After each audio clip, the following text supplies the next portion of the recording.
Hello, art appreciators from summer 2022, right? Yeah, summer 2022. Welcome to today's video. I'm just going to briefly go over the formal analysis assignment. Um, I mean, I think it's worthwhile to watch all this. You're going to get a lot more detail, but I'm really just kind of going over the instructions that are already in the assignment.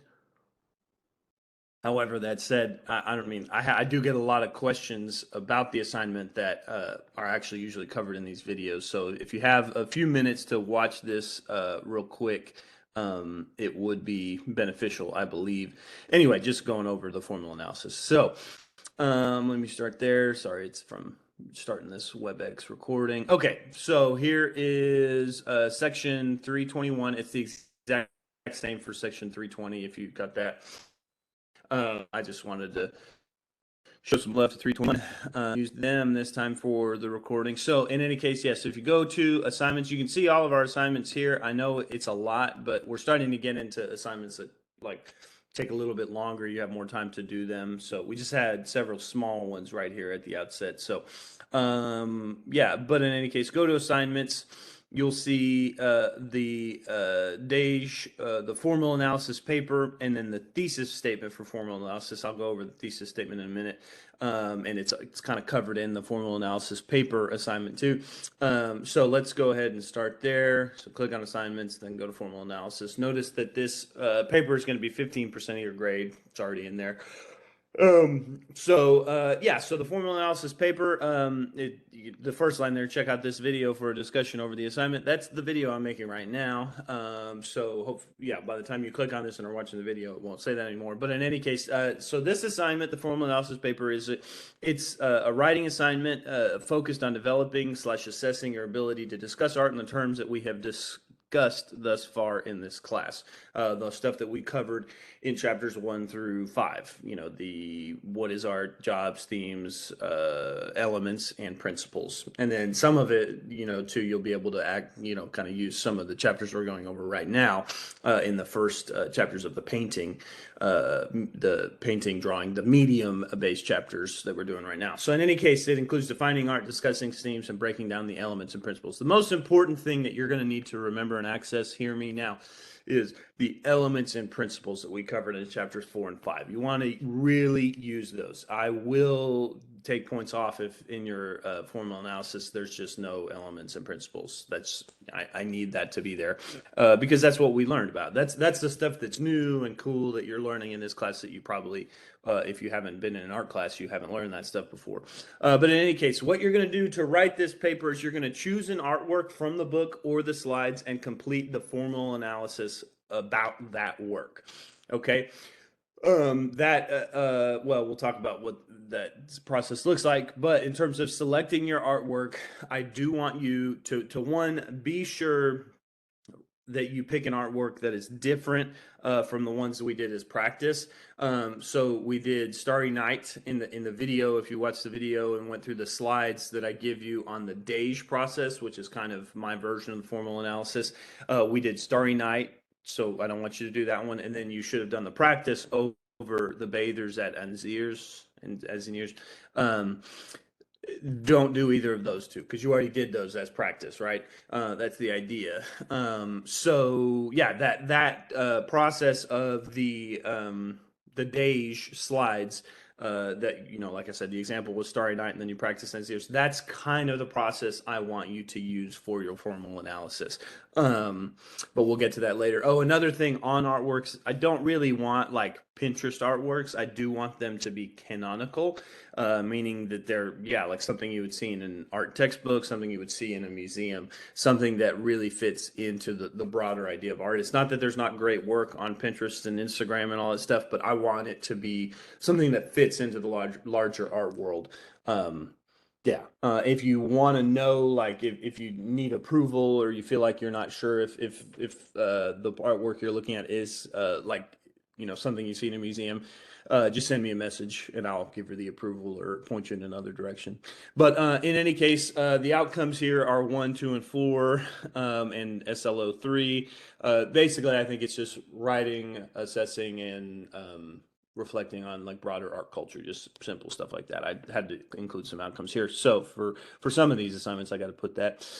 The format of the analysis is technically up to you, but I do recommend the DAIJ. Again, we'll talk about that in a minute. But I do want you to write a thesis statement. The thesis statement will be uploaded as a separate assignment, which I'll go to in a second. And it is discussed more below. The thesis statement should include, for sure, the name of the artwork that you're going to choose, the name of the artist, the media, and the years it was created. And it should also include a stance on the success of the piece. Is it successful or not? What is working about it or not? And don't get into all the details, but just tell me briefly,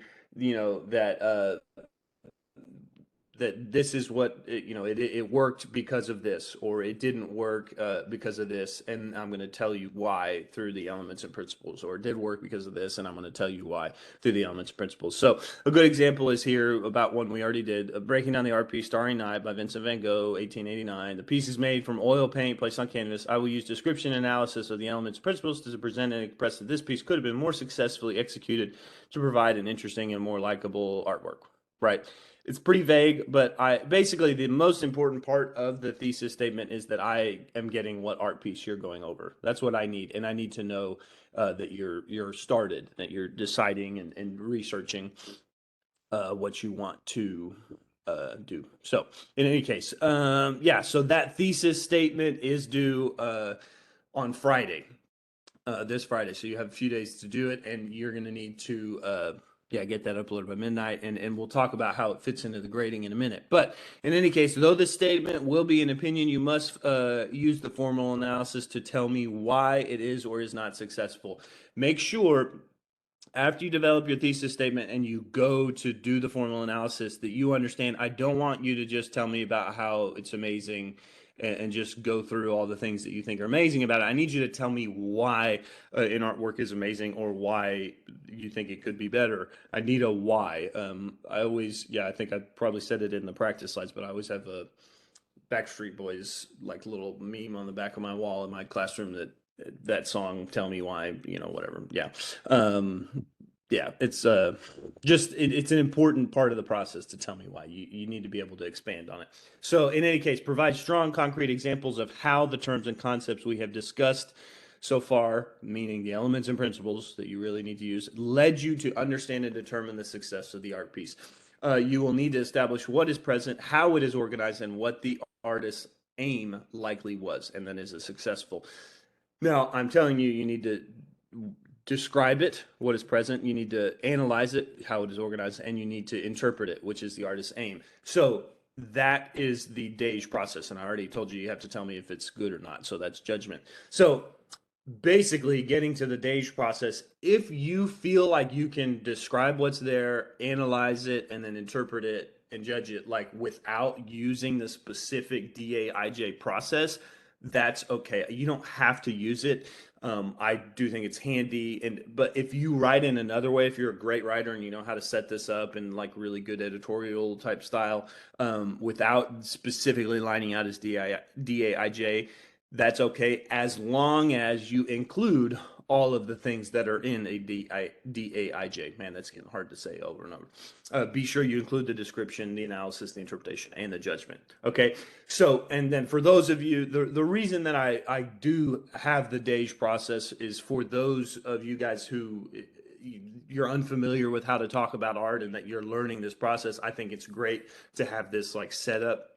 It's just, that's why I have it here, is so that you can learn how to analyze. And so you don't have to think about the steps of the process. You just get to do them. And I feel like that's helpful. So if you're a great writer and you know how to do this differently, that's awesome. If not, if you don't know, how to set it up, just jump right into the DAIJ method. Okay, so I recommend utilizing it. And we discussed it in class. I posted to Canvas, and I posted the slides to Canvas and a video going over those slides to Canvas, and you're going to use it to break down your formal analysis. Formal analysis, critique, and DAIJ method, those all mean the same thing in the context of this particular assignment. So just heads up. Anyway, if you want to use the DAIJ method, I do want to be clear too. When you're doing the DAIJ method, the whole boxes thing, do not, I already said it in the practice, but don't turn in the boxes. I want you to do the method, write it out, do each step separately, and then I want you to convert it into a full length paper for this paper. That's the whole thing. So you're doing all the DAIJ separately, put them together, make it a paper. Okay, so and when you're doing the process of turning the DAIJ into a paper, if you really like the kind of typical scholastic way of writing, paragraph, conclusion, intro, paragraphs, conclusion, the way I recommend doing this is use the DAIJ. Use an intro paragraph to provide you thesis. Basically, use the thesis statement that you wrote as your introduction. Use description as paragraph 1, analysis for paragraph 2, interpretation for paragraph 3, and then use the judgment step as your conclusion. Okay, so it's like thesis, intro, description 1, analysis 2, interpretation 3, judgment, conclusion. Judgment is the conclusion. Okay, I'm repeating myself a lot, but hopefully that kind of gets you set up. That's how I recommend doing it. Again, if you want to step outside of that, I just think that that's a nice way to convert the DAIJ method into writing. And again, in case you want some help there. In any case, timeline and requirements. The thesis statement will be due as a separate text entry assignment this Friday, 7/22 at midnight. Technically, this is important for you to hear. Technically, it says this is ungraded. It's a complete or incomplete, but it is actually 20 points of your formal analysis grade. So it's 20 points out of that 100 points that goes into 15% of your grade. Okay, so don't forget to do the thesis statement. I need to see it. I need to see that you're working. You've decided what you're going to do. If you don't submit the thesis, I take 20 points right off the bat from your paper. So no matter how great your writing is, if you don't write me a thesis statement, I'm going to give you an 80 on that final paper. That's just the way that works. If you skip the thesis statement, and it shouldn't take more than a couple minutes, a couple sentences, guys. So yeah, it's due as a separate text entry this Friday, 20 points. Boom. The final paper is submitted as a Word document or Google Doc to the Canvas assignment by Wednesday, 7/27. So a week from today, actually, is what that's going to be. So you have a full week to write this 1 to 2 page paper. So I will say this is our long, format written paper, 1 to 2 pages. It's really not even all that bad. So in any case, real quick here, notice I bolded and underlined Word document or Google Doc. If you're using an Apple, and the Apple default word processor is Pages, and Canvas cannot open a Pages document. So if you're working with an Apple, if you just start a paper and you're writing it like it's Word, unless you have purchased Word, Microsoft Word, you are actually working in Pages. And then if you save that and upload it to Canvas, it will never open, right? And then I'll send you a bunch of messages being like, hey, can you resend this to me? And maybe you get to it, maybe not.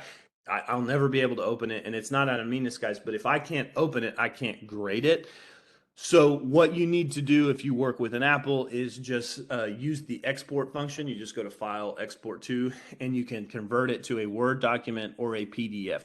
Or what's easier to do is just use Google Docs the whole time, like the online word processor. Boom, save it. You can save that as a Word document or PDF, whatever. But what I can't do is open a Pages document. And if all this just doesn't make any sense to you and you're having trouble, then get some help figuring out how to use. Again, this is really only applies to if you're an Apple user.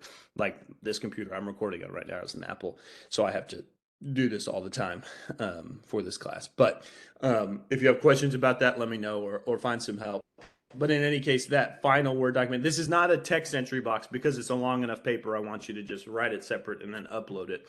But yeah, so it's uploading that Word document, PDF, or Google Doc by midnight on Wednesday, 7/27. So the paper should include a heading of your name, the name of this course, and my name. So quick, typical heading. And then you should have a one-line title that says formal analysis, and then be sure you say title of artwork. A lot of people just literally write title of artwork. You should write the title of the artwork that you're talking about. That's why it's in italic. So be sure you do that. It should be 1 to 2 pages, give or take. If you go a little over 2, that's great. If you're a little under 2, that's awesome. Whatever. It is 1.5 spacing, so really not that tough to get to it. If you double space, that'll be a problem. You're going to need to go longer than 2 pages. But, Times New Roman or Calibri, 12 point, default margins, Just don't mess with the formatting too much, other than you can do 1.5 page, 1.5 spacing, and then a 1 to 2 page paper. Now, this PDF document here linked in the assignment is just a repeat of the same stuff. And then this is the DAIJ slides repeated once more. It's also in Pages. It's also in the practice assignment that you did over the DAIJ process for the bathers of Anziers. It's also in the announcement that I did on Monday. So there's lots of places to find these DAIJ slides should you choose to use them. So just be aware of that. That's all there. Again, yeah, file upload by July 27th. Real quick, let me pop back and show you again the thesis statement. Just kind of reiterate there. You're going to enter your thesis statement here. Remember, there's that example that's in the formal analysis like full assignment. So you write a thesis, you're going to upload it here. This one's just a text entry box, and you're going to do it about a selected artwork from the slides that is different from the ones we practiced. I already said that. And you're going to write the thesis statement here. For information and an example, refer back to the formal analysis paper assignment, the one we just looked at. And then just note, yeah, this is technically an incomplete or complete assignment, right? So I'm going to go ahead and check you did it or you didn't do it. And it says that it does not count towards your grade. But remember, I will manually look and see like, hey, this guy didn't do his formal analysis, or girl didn't do their formal analysis.